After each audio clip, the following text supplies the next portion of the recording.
Boa tarde, pessoal. Eu sou Eliede da CAB, estou aqui com o Dr. Antônio Carlos Cinta, defensor público.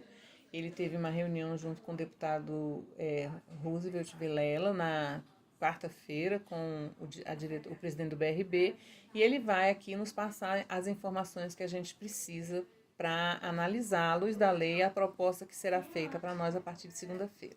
Doutor Antônio, o senhor está com a palavra. Obrigado, pessoal. Eu realmente gostaria de chegar aqui dizendo para vocês, estimulando, indo para um caminho ou outro, mas eu vou ser bem cauteloso pelo seguinte. Na quarta-feira, fechou-se o plano de negociação, foi apresentado, o deputado Roosevelt Vilela estava lá, como disse Eliede, também presenciou, e a expectativa que a gente tinha é que a divulgação do BRB fosse nos termos em que foi passado para a gente. Mas o que foi divulgado depois no plano publicitário não é o mesmo que passou para a gente. Entretanto, entrei em contato com o Dario, ele me colocou em contato com o Daniel, com outro funcionário. Eles garantiram que vai ser cumprido o que foi apresentado para nós. Apesar de nós não termos nada em mãos, pedir para que enviasse um documento assinado, disseram que não podem assinar. Falei com o presidente do BRB para que a gente assinasse um termo de ajustamento de conduta, também não quis assinar. Então a gente não tem nada documentado, a não ser o que a gente ouviu naquela reunião. O que é que a gente ouviu e que vocês, quando forem atrás desse plano de negociação, devem exigir. Veja, na reunião ficou garantido que os juros que serão pactuados serão aqueles da época da contratação e não os juros atuais dentro de uma taxa Selic alta, como é a conjuntura atual. O que eu quero dizer com isso? Você, na época, fez um empréstimo consignado a 0,82, por exemplo.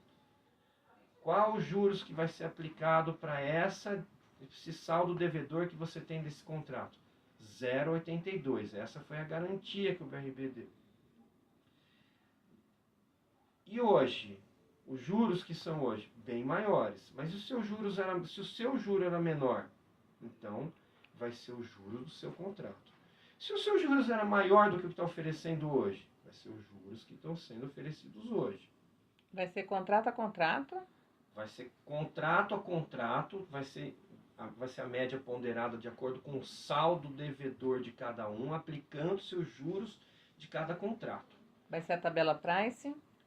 Segundo o BRB, todos os bancos aplicam tabela price, então será a tabela price. De modo que a minha orientação para vocês é o seguinte: se você está conseguindo pagar, ainda que com sacrifício, mas está conseguindo pagar, pague o seu contrato até o final, porque é certo, você já sabe quando que ele vai terminar e você não sofrerá prejuízos que vêm em toda a renegociação, em que você acaba perdendo parte do que foi pago, que é computado a título de juros, já que a tabela price cobra nas primeiras parcelas mais juros do que a amortização.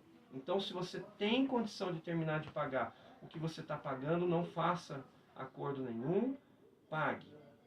Você está apertado e não está conseguindo, vá atrás desse plano que tem uma proposta que vai durar 60 dias, depois de 60 dias não tem mais essa possibilidade. Analise, veja se está sendo cumprido isso que eu passei para vocês, que foi o que eles garantiram. E aí, a pergunta que talvez vocês possam ter em mente: mas vale mais a pena eu fazer essa negociação sabendo que vai perder uma parte do valor pago, já que aplica a tabela price, ou entrar na inadimplência, pedir para limitar 40% e entrar na inadimplência? Bom, eu quero lembrar que aquilo que ficar de fora dos 40% vai ter incidência de encargos de mora, e não é pouco. O que vai incidir sobre essa dívida? Vai incidir os juros do contrato, juros de mora de 1% e multa de 2%.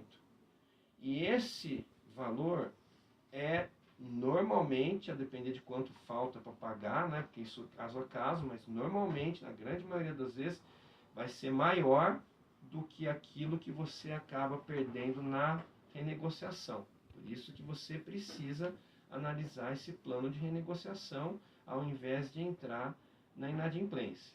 A inadimplência é uma saída? É também. Você vai pedir para limitar nos 40%, vai ficar inadimplente, o BRV vai te cobrar, se você não tem carro no seu nome ou um segundo imóvel, o BRB não vai receber, mas esse valor vai continuar correndo juros e você continua tendo lá um empréstimo consignado na sua folha de pagamento que vai até o fim. Agora, e o de conta corrente? Bom, esse que é o problema, né? O de conta corrente, o que vai acontecer então com esse? Vai incidir juros, muitos juros, porque aquilo que eu falei, os juros do contrato, mais 1% de juros de mora, mais 2%. Mas e aí? Você não tem bens. Entra na justiça, não consegue recuperar?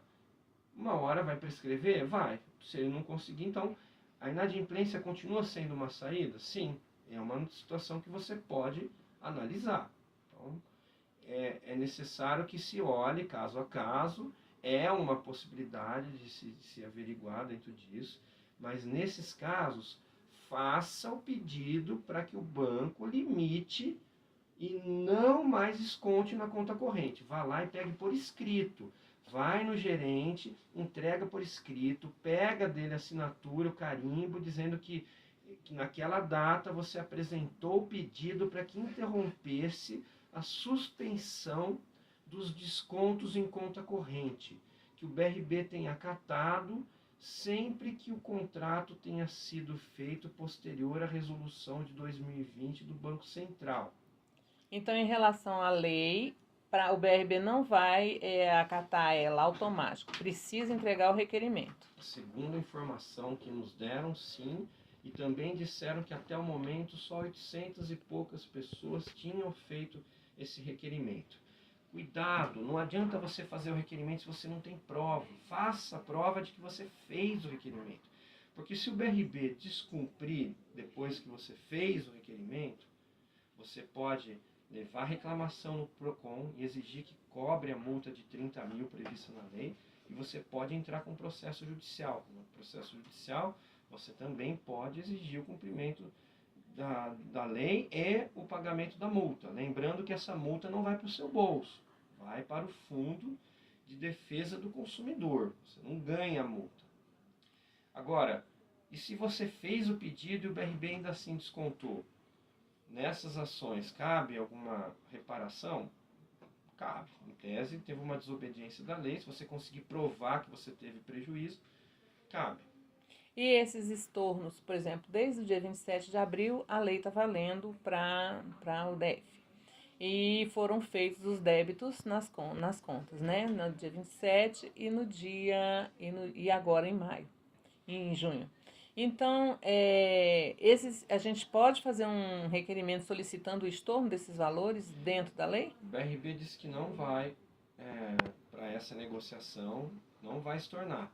Então vai fazer a renegociação e não vai estornar o que deixou. Agora, pode, pela lei, pedir o estorno disso, tendo feito o requerimento? Pode pedir. Pode pedir, né? Então, a gente faz o requerimento pedindo o estorno desses valores, se não quiser fazer a negociação do enquadramento com o banco. Isso. Em relação aos outros estados? Com relação ao pessoal que mora fora do DF, para esse acordo, esse plano de repactuação, o BRB assumiu o compromisso que, independentemente de onde a pessoa mora, se ela for servidora do Distrito Federal, sim, vai valer para ela, vai aceitar isso. Agora, sem fazer o acordo, exigir o cumprimento da lei, se a pessoa tem conta fora do estado e mora fora do estado, de fato, não tem incidência sobre ela. Meu conselho é que ela peça transferência, se ela não quiser fazer a repactuação, né, quiser exigir o cumprimento da lei sem repactuação, ela peça transferência para uma conta no DF, já que a relação de consumo então estaria sendo travada no Distrito Federal e aí há incidência da lei. Certo. O banco pode negar essa transferência?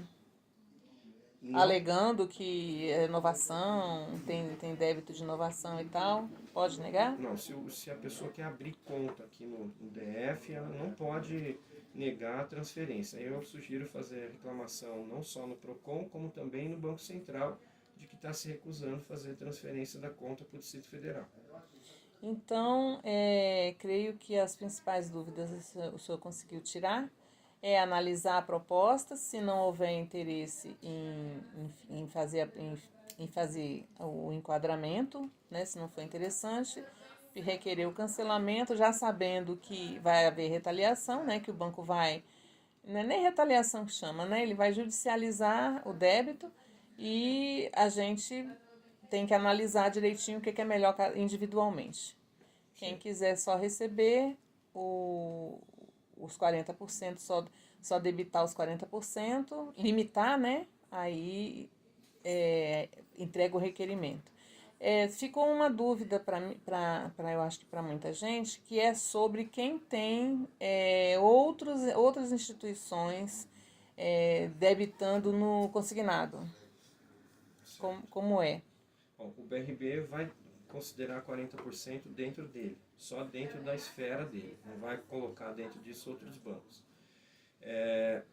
Então, qual é o problema que a gente tem mesmo para enfrentar, até do ponto de vista prático? Infelizmente, no Brasil, nós não temos um local em que online, direto, imediato, você consegue consultar todas as dívidas que a pessoa tem.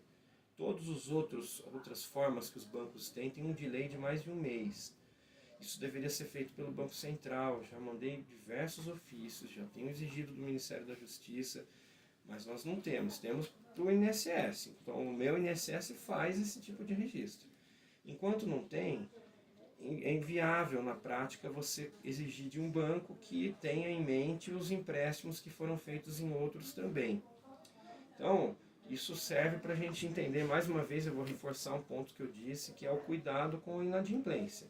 Então, qual é o risco que você tem se você não quer fazer o acordo, você não quer repactuar e você quer ficar inadimplente e deixar a dívida prescrever, ou depois, se você quiser entrar com uma ação de insolvência, para que a tudo seja dada a solução em 5 anos, são todas as possibilidades que você tem.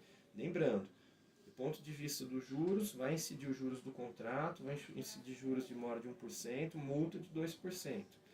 E se você tiver bens, mais de um imóvel, o seu único imóvel não vão tirar, que é bem de família, mais um imóvel ou um carro, podem tirar isso para pagar a dívida. E talvez possa até ter algum risco de tirar uma parte do salário, porque o STJ teve uma decisão permitindo a penhora de salário, que é algo que é proibido por lei, mas teve essa decisão, não sei que isso foi uma decisão, mas pode ser que tenha outras, pode ser que o TJ que compre isso, não sei dizer. Pode ser tido na justiça. Isso é um mistério, como é que a justiça vai encarar essa decisão do STJ. É fato que na lei não poderia se fazer, né? Mas o STJ permitiu, então talvez possam tirar uma parte do salário.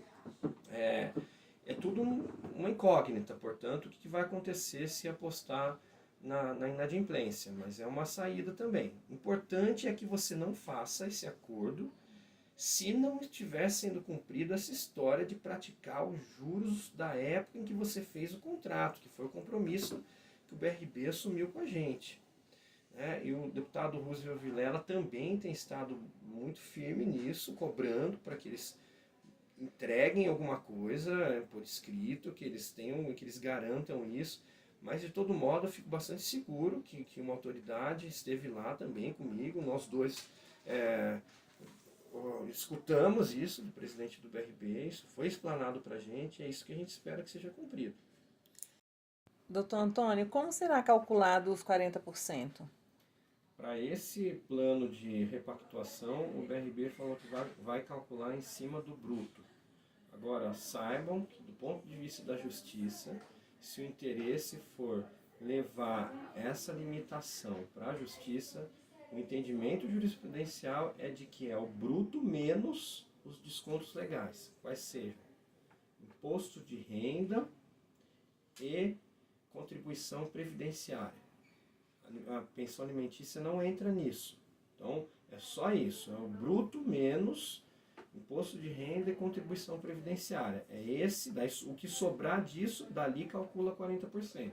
Então, o que o BRB está calculando ali não é o parâmetro que a jurisprudência utiliza. Então, caso você opte por levar isso para a justiça ou para o caminho da inadimplência, para discutir isso na justiça, esse é o parâmetro que tem sido utilizado. Tá. Então, doutor Antônio, muito obrigada pela sua atenção e por nos esclarecer, né, acerca de todas essas coisas que nos angustiam muito. E uma boa tarde e um bom final de semana para o senhor. Boa tarde a vocês. Estamos aqui, a Defensoria está à disposição. Mais uma vez, agradeço aqui a Eliede, que tem sido tão prestativa para passar as informações que vocês precisam.